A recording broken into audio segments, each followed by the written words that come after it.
Welcome to the Practical Enneagram. It's Rez here.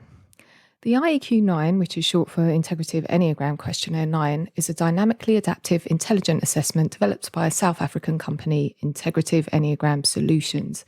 Anyone can just go to the website and take a test, and you get a very substantial report which shows your dominant type and subtype, among other things. The report actually applies the Enneagram for you, so you don't need to work out how to use the Enneagram for your development. Unfortunately, if you're like most people, you'll read it for your main type and probably never action any of the developmental advice in the report. But the option is there. Integrative Enneagram Solutions also offers training in how to interpret and apply the data produced by the test and become a certified Enneagram practitioner. Having done it, I believe this would be suitable for anyone wanting to use the Enneagram for their development, so not just for coaches and other professionals. One advantage to doing the training is that you receive an additional document called a coaching companion that accompanies your report. This much shorter document offers various data points that aren't in the main report. For me, the IEQ 9 has become a tool in my coach's toolbox and opened up some different ways of working. Getting accredited obviously requires you to follow a certain protocol, but I have found myself curious to know how coaches actually use the IEQ 9 in real life in their practices, especially curious to know how they work with the data points around the centres of intelligence. This is what led me to reach out to Marianna Meyer, an executive and life development coach who serves as faculty of Integrative Enneagram Solutions accreditation process. A master coach with over 20 years' experience in both business and private contexts, Marianna developed her own coaching model during a coaching master's study. As I understand it, her model is a synthesis of Eastern and Western thinking and disciplines. The Enneagram is core to her offerings. She is also offering coaches supervision, so if you're interested in that, do get in contact with her. I will include links to everything in the podcast episode notes. In this conversation, which is quite dense, Marianna shares what she sees when she reads a person's test data from the coaching companion and how the various data points inform her coaching approach. I hope that you enjoy it.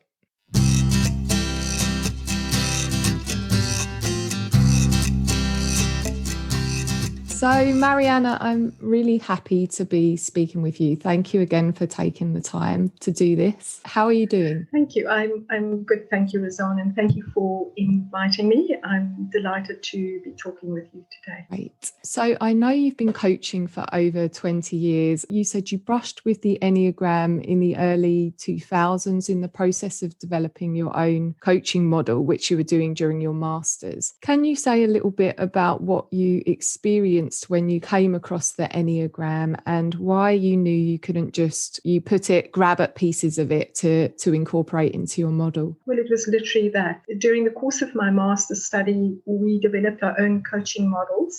I was borrowing and taking from a variety of sources, many offered by faculty, and then it was also self-motivated learning. So I was constantly looking around at different other models to see what I could incorporate into my model.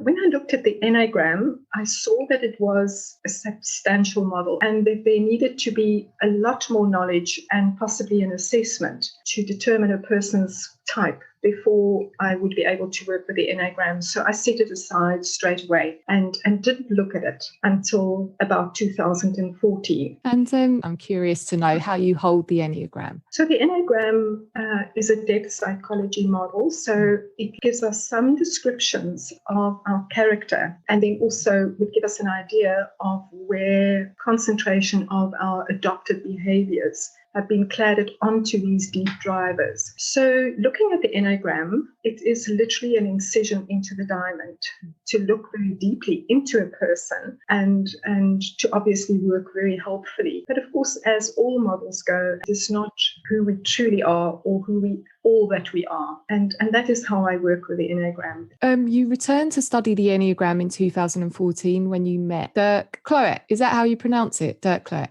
Dirk Cloet. Cloet, not how you pronounce it at all. Okay, Dirk Cloet, founder of Integrative Enneagram Solutions. Can you say a little bit about how you met Dirk and how he brought you into the fold of Integrative? Just to say that Sean Smith partners him in the business now. So Dirk is the founder and Sean is his business partner now. I didn't know. Sorry, could you repeat the question? Sure. Can you say a little bit about how you met him and how it was that you ended up working with him? Okay, so this is a story of destiny. I had no plans with the Enneagram at all. I, at that point, was doing some pioneering of my own and had been talking to and working with a systems development outfit, and I wanted to start a school for ubiquitous learning for coaching. And we were well down the line, quite a few months, and had funding and so forth. And something happened to the company that I'd been talking to, and they unfortunately had to withdraw. So I trawled LinkedIn and I wondered who I could partner, and I found Dirk. What I was interested in was Dirk's systems development experience, and of course the fact that he had been working with a people development model, and I just loved the combination. So I simply called him up and said, please could we meet? And we met. And Dirk said, I really like your idea. However, we are completely out of capacity and we cannot do this now. Maybe at a later stage, but not now. And he said, but why don't you think about coming to work at Integrative? So I have not worked for anybody, or had not worked for anybody for decades. At that point, I've been in business for myself for a very long time. And I thought, well, maybe that's a good idea. I'm always soldiering on my own, and this would be good. I can interact with people more closely. We talked, and I went to work for Integrative at the beginning of 2015, and I was there for a few months. But of course, I was still coaching in my own practice, and we decided it would be better if I continued to work for myself, and I contracted to Integrative, and which is the basis that I've been working with them. However, much of my day is taken up by work for Integrative. So I'm almost like an employee, but I still have my own practice and I do supervision and so forth. We spoke briefly about the benefits of being typed through a test rather than an in-person method such as the typing questionnaire interview. Now, I know that you don't want to, and I don't want to polarize the methods as they both have value, but is there anything that you would like to say about how a test supports good typing? A test takes away coach bias.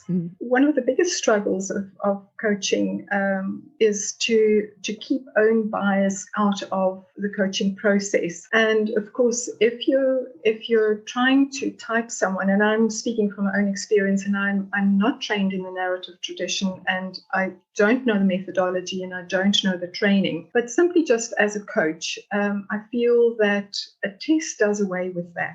I personally like the structure of a test. I like the fact that it would give measurements to work with, and it helps one to gauge where one would be starting off with one's client. Much better, I feel, than simply determining core type through an interview. I also know for myself from giving my clients the choice to either have the Enneagram test or not, that when they don't have the test initially, I would spend time trying to figure out what their core type is. And I'm afraid to say, after 5-6 years of working intensively with Enneagram, I can still be wrong. This morning, I interviewed someone who wants to work with the Enneagram, and I know her, I'm acquainted with her. So this was the first interview to establish whether we could work together. And I guessed at her core type, and guess what? I again, as often happens, I guessed her most accessed point after the core type as being her type. She's an Enneagram 2, and I guessed her to be an 8. Thank you so much for saying that. It's very heartening to hear that even experienced coaches get that wrong. So I would like to talk about several aspects of Integrative's application of the Enneagram, both in the tests and in the report through the sort of development tips that are provided in the report. So I told you in our sort of pre-conversation, one thing that stood out for me as I went through the accreditation process is the way that Integrative, and I'm just using Integrative for short for Integrative Enneagram Solutions, the way that Integrative approaches working with the Enneagram centers. In the Integrative approach, core type is most important. Then follows subtype, and thereafter centers of expression. Oftentimes, coaches home in on centers of expression expression because it links with what they know, feeling development and so forth. However, in the dance between these three perspectives, core types, subtypes, and centers of expression can be quite pivotal in the development of a client. However, core type is still most important. As you know, I run the accreditation process for Integrative, and I see 2 profiles per case study. And I've marked more than 1,000 case studies. So, I've seen a lot of profile. And invariably, the thing that needs balancing in the centers of expression would oftentimes link with the deep drivers of core type and perhaps also the deep issues of subtype. I would recommend rather an approach that looks at the deep drivers of core type first, then look to see what's happening in subtype, and then look to see how that can be refined in centers of expression. Thank you for spelling that out. And I don't disagree with anything that you've said. I suppose the thing for me, or the surprising thing for me, is the way Integrative approaches the centers, because my understanding was that we have heart types, head types, body types, and the sequence in which they draw on their centers is a specific sequence. The theory was that I understood was that all type 3s, 7s and 8s repress a feeling center, all 4s, 5s and 9s repress a doing an action center, and all 2s, 6s and 1s repress their thinking center. And what I found at Integrative is that the IEQ 9 measures centers of expression as a distinct measure from type, which was completely new to me. And as I've used it, it's valuable because it's cluing me into firstly, it's just getting rid of that misconception that all types suppress a certain intelligence. If one is a head type, it means that is where the imbalance would be, so that would be something to work with. However, it doesn't follow that if one is a 7 or a 5, and those are the thinking types, that your profile, your center's profile would show dominance in thinking. You could be a feeling 7, feeling dominated 7, or an action dominated 6. Surprisingly, or you could be a thinking 9, for example. That identification shows where the issues are for that particular person. So it's usually an over-accessed, so your dominance is usually over-accessed, and it can be problematic, and it indicates where the work is to attain balance in the center's profile. And you could also have, for example, Enneagram 2, feeling as least accessed, yet it's a feeling type. And that would be where a lot of development would be helpful to the client. And it's that kind of nuance that we might miss if we're not measuring centers of expression as distinct from type. So yeah, what it says in the handbook, and I just want to quickly quote this because I think it's what you just said, but just because a person's type falls into a particular center of structure, and then that center of structure just means body, heart, head type, this does not determine their primary center of expression. The IEQ 9 questionnaire integrates an independent measurement of centers of expression into each individual's profile. So this means instead of simply measuring type and making assumptions about centers, we access both type and centers independently to reflect a unique personalized profile. But just to clarify or highlight also what you just said in there, Integrative does believe that we attend to structural work on our by virtue of being heart types, head types, and body types. I can see in the report that the advice or the suggestions are geared towards addressing issues that arise from being in that triad. And also it deals with the sequence that you draw on your centers as well. So it's 2 different applications. Added to that, different thinking coming into the melding pot is that, of course, one has the thinking style and the feeling style that is typical of the core type, which adds more nuance feeling, thinking, and action. Yeah, that's what I would like to talk about that now. Yeah, so that's an additional application, the center specific style. So in addition to measuring the sequence of center use, the IEQ 9 identifies the flavor of the person's center. So for example, a person dominant in type 5 can have an action center style of a type 9, a thinking center style of a type 5, and a feeling center style of type 2. And again, what was surprising for me is just because a person is dominant in type 5, they may not have a center style that's consistent with type 5. So they could, in theory, that could happen. Just curious, is that common, Marianna, for that to happen? So say you have your dominant type 2 client, even it with a lower express feeling function, is it common for the feeling style not to be the style of the dominant type? Is that common? Because I know that is possible. It's possible rather than common. Right. Yeah. That's what I wondered. Yeah. So that theory appears to draw from work that's been done on tri-types, although I don't know tri-type theory very well, but it appears to be a sort of integration of tri-type theory, these styles. Tri-types, that is a separate body of work, and it's licensed, and Integrative has not incorporated any of that work into this view, understandably. So tri-types and triadic styles, Integrative uses the term triadic styles. Triadic styles would be representative of Integrative's work to do with centers, whereas tri-types, that's a totally different body of work and under license from a different outfit. One final, just in among all of that complexity, the other thing, of course, that the handbook, it offers also this transformational approach to working with the centers, the idea of bringing more health to the expression of the centers.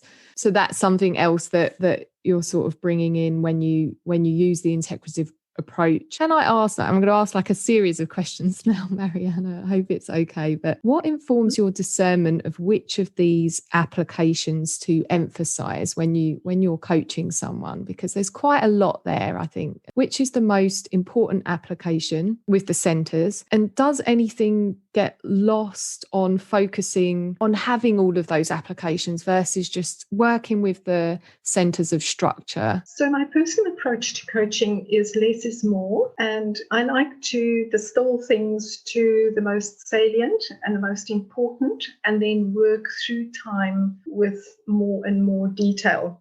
When I approach the centers, I look at what they look like. So what is most accessed, what is not well accessed, and looking to see how to bring balance from my own coaching perspective. So I like working with the different Enneagram bars and the percentages that are indicated in the profile, because that invariably, in a structured way, would give me an indication of where to draw from. So here I'm sharing with you how I work, which is not necessarily what is in the handbook. Because I know from years of experience that less is more, and all this complexity doesn't work for the client. So I tend to, if, say, for example, feeling is least accessed in the profile, I look to see which is the least accessed feeling point.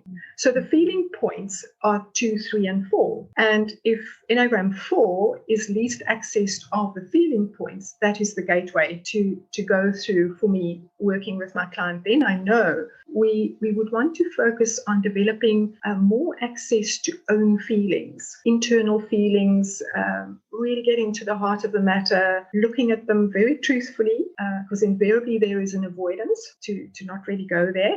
And then how to live that authentically out into the world. And it's a very simple way of approaching, for example, feeling development, if it is the least accessed point, or at least accessed center. If, for example, thinking is over-accessed, then one can work with the dance between the 3 centers. So thinking is over-accessed. How can we bring more body perspective in? How can we bring more heart perspective in? to balance thinking, for example. And here I'll look at the thinking style, and if it's Enneagram 6 or Enneagram 7, there would be a tendency to ruminate, overthink. 7 would tend to be, when not resourceful, tend to be a bit monkey mind, not focused. And say, for example, in thinking, even though thinking is over accessed, there may not be very good access to Enneagram 5, which is the internal thinking center. Now, Enneagram 5 would tend to access own inner wisdom. One would recommend a practice of journaling, meditation, mindfulness practice, and doing more research and so forth. And that sorts out straight away the monkey mind perspective of Enneagram 7. And this is how I personally work. And I cross-pollinate. For example, if more thinking is needed and less action, then I would bring the client to consider thinking first rather than just going automatically into action. And I would again look at the least access point, say Enneagram 5, and I'd say, right, let's work with developing some of these perspectives of Enneagram 5 to see how we can slow down this over-accessed action style. Sounds very holistic approach. And I was going to ask you about the IEQ 9 gives profile across all of the 9 styles. I've noticed this is becoming a really popular and appreciated idea, this idea that we have all of the styles in us. And it's also helpful for people who don't like being boxed, isn't it, by one type. But yeah, to hear that you're using that in coaching is interesting and something that I would adopt as well. Just switching gears slightly then now to the lines, Marianna, the another sort of unique to me or novel to me approach is the way Integrative describes the lines or the languaging around that. Another hugely significant aspect of the Enneagram. My coaching school used the old language of integrate and disintegrate style, which the Enneagram community has largely moved away from. Integrative does use the language stretch and release. And so the type pointing away from core type represents release. So that's indicated by the sequence 1, 7, 5, 8, 2, 4, 1. And then the line pointing toward core type represents the direction of stretch or challenge, indicated by the sequence 1, 4, 2, 8, 5, 7, 1. So on this, personally, I appreciate other theory on this too. I think it's Sandra Maitri's work around the core wound of a person being in their release, in what Integrative names the release type. But from a coaching perspective, release and strain is good, it's simple, and it seems to stack up. I'd love obviously to hear you how you approach this. This is again personal.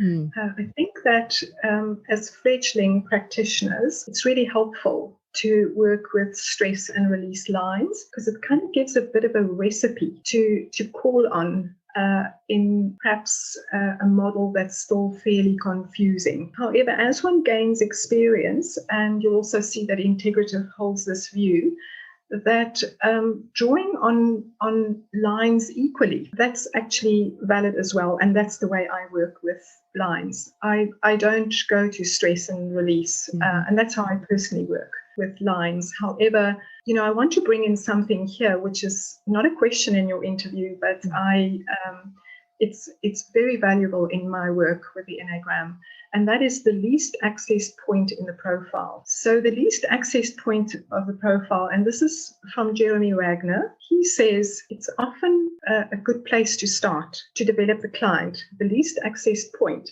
So it's the least practiced muscle. And invariably, if the least accessed point falls within a line or a wing, then one can focus on line and wing. However, from my perspective, this is very powerful. For example, Enneagram 9. Oftentimes, Enneagram 9 would be slow to act. They would procrastinate, even though it's an action type.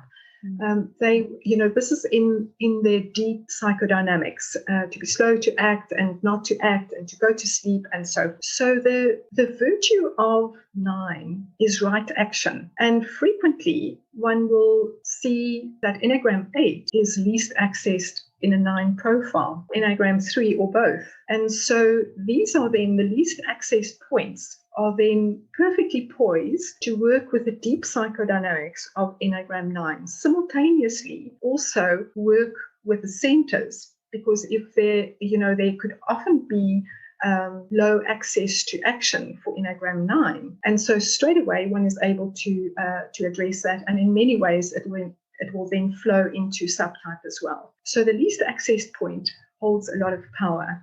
Lines, yes, for sure. As a means of a recipe to work with, it's golden opportunity. However, for myself, I work with them equally. Thank you for that. That's I'm actually studying with Jerry at the moment, and he'd be delighted with that, with the way that application.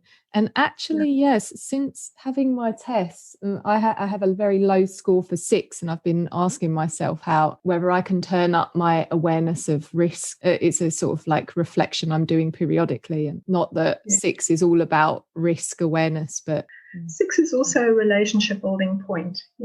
2, 6, and 9, all points are relationship inclined. Everybody's relationship inclined. But many of resourceful aspects of these points, including 6, would be helpful. 6 would prefer to form strong bonds with people. They like equal relationships, for example. So these are just 2 aspects of 6. Yes. And of course, our bodies tell us straight away when we hear some of the definitions of the least access point, we can feel a slight squirming maybe. And then we know, that's where the work is. Okay. So just a final a few other unique aspects of this very sophisticated test. It also tests for someone's stress and strain, and then the level of reality distortion. And I know there probably isn't an awful lot to say about those things, but perhaps you could just say what you see when you look at those 2 measures of someone's report and how that informs the way you work with them. When I look at a profile, I go straight away to see what is the core type, what is the subtype, and I scroll immediately to the strain profile, because it tells me in the moment of taking the test where the client was at. The strain profile is obviously true for that moment, but it can be a good indicator just in general what is going on. So where are the high strain areas? If they're high strain areas, are there any strain areas? And of course, if there are no strain areas, then that begs interest, because it could indicate some things. And straight away, I would look at the distortion profile. If there is a very positive strain profile, I would look at the distortion profile, because that tells us how the client might be defending. So if there's high distortion to faking good, there's a tendency to move the negative to the background. With a strain profile that indicates no strain would, in my book, perhaps also in combination with high positive in the harmonics, would indicate to me quite a bit of defensive perspective to do with I'm avoiding the things that are unpleasant. I'm avoiding the things that should really be looked at, and I'm pivoting to the positive, so much so that my strain profile indicates no strain. For those who want to take the test and use the report themselves without the aid of a coach, what advice would you give them about where to start, and what are the limitations of that? The report is substantial, as you know, and there are development practices and techniques and exercises in every section. These are very valuable, and if one is self-motivated, many people like to work by themselves, on themselves, then it's really useful to start with core type, because core type is where the deep stuff is. That's the beginning and end of things. So the practices to do with core type would be most important. Practices to do with subtype, and then centers of expression. The report is obviously generic, and where a practitioner, the help of a practitioner, where that comes in very handy, and is that the work is then personalized. Because sometimes there are things in the report that don't actually land for the self-motivated learner. Or it is so far into a blind area of their life that they can't see it, and it's only when they work with a practitioner that it can be brought into life. So it's really recommended to work with this very deep model in conjunction with an Enneagram practitioner. Really hard to do the work alone, Enneagram work alone. I find that I'm finding that I'm reaching out to establish more groups in as I'm doing this work. This has been excellent. Thank you very much for your time. Thank you for having me. I've so enjoyed being with you, Lizanne. So that's that. I hope that you found it valuable. It was quite a lot, I know. If you did enjoy it, I would love if you subscribed to the podcast and left me a rating. My next interviewee is Ginger Lapid Bogda with the Enneagram in Business, a dear teacher who I trained with last year.